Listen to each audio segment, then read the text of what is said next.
For some, a pattern of serious sin starts in their youth and continues for many years. And although it's a cause for joy when they return to Jehovah, we're often saddened to see the unavoidable consequences that come with disobeying God. While no one who repents and comes back to the congregation is proud of their story, many, like Brother Derek Tillett, share their experience as a warning example for our young ones. Brother Tillett was raised in the truth, but never progressed to baptism as a young person.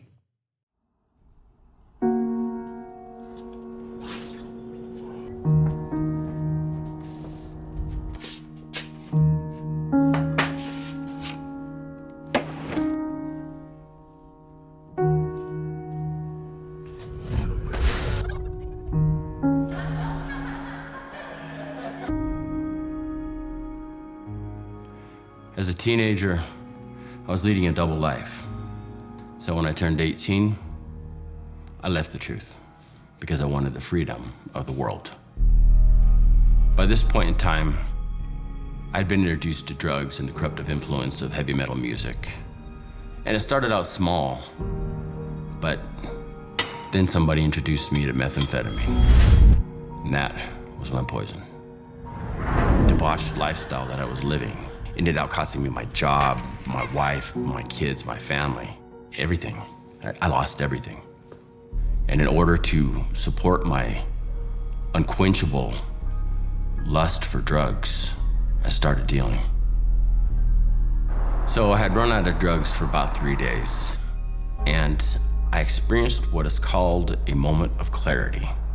The fog lifts. You know, you could think clearly, and I could really see where I was in my life, just how low, how bad, how dark things were.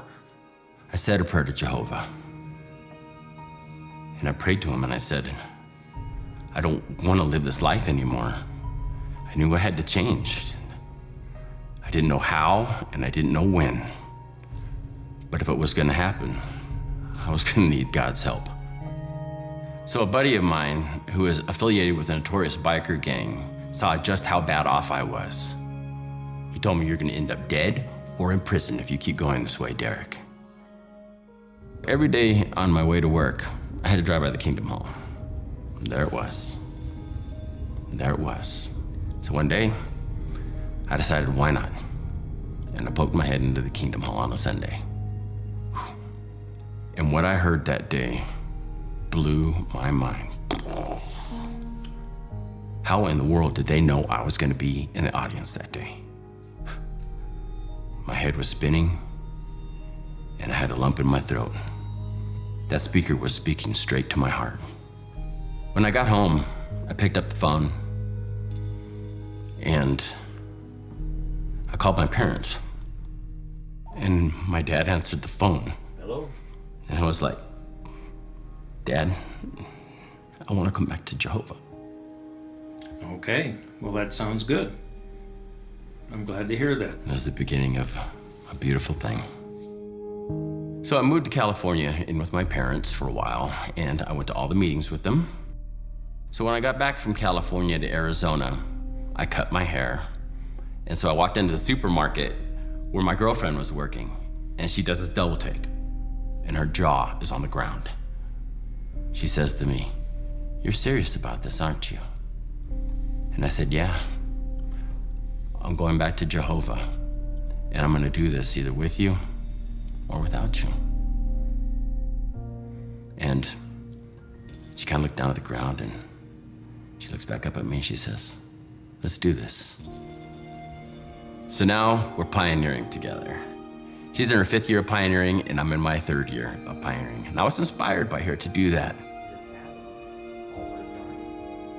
You know, I kind of have one regret, and I wish that I would have done this a lot sooner. I lost my youngest son to a drug overdose at the age of 23 last year. And it's been a little bit of a tough thing to deal with. You know, I have some feelings of guilt. It takes a lot of praying.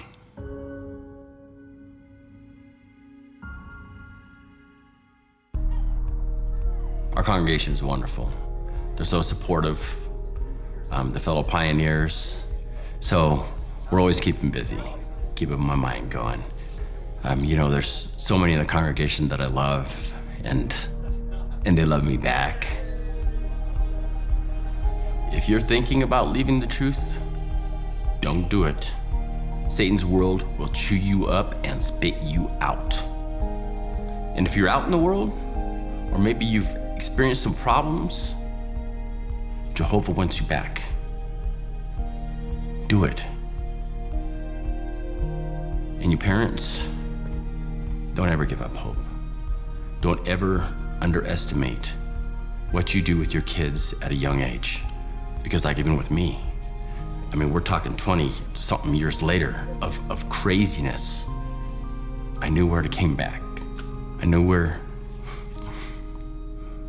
to go. The things that my parents had instilled in me as a youth.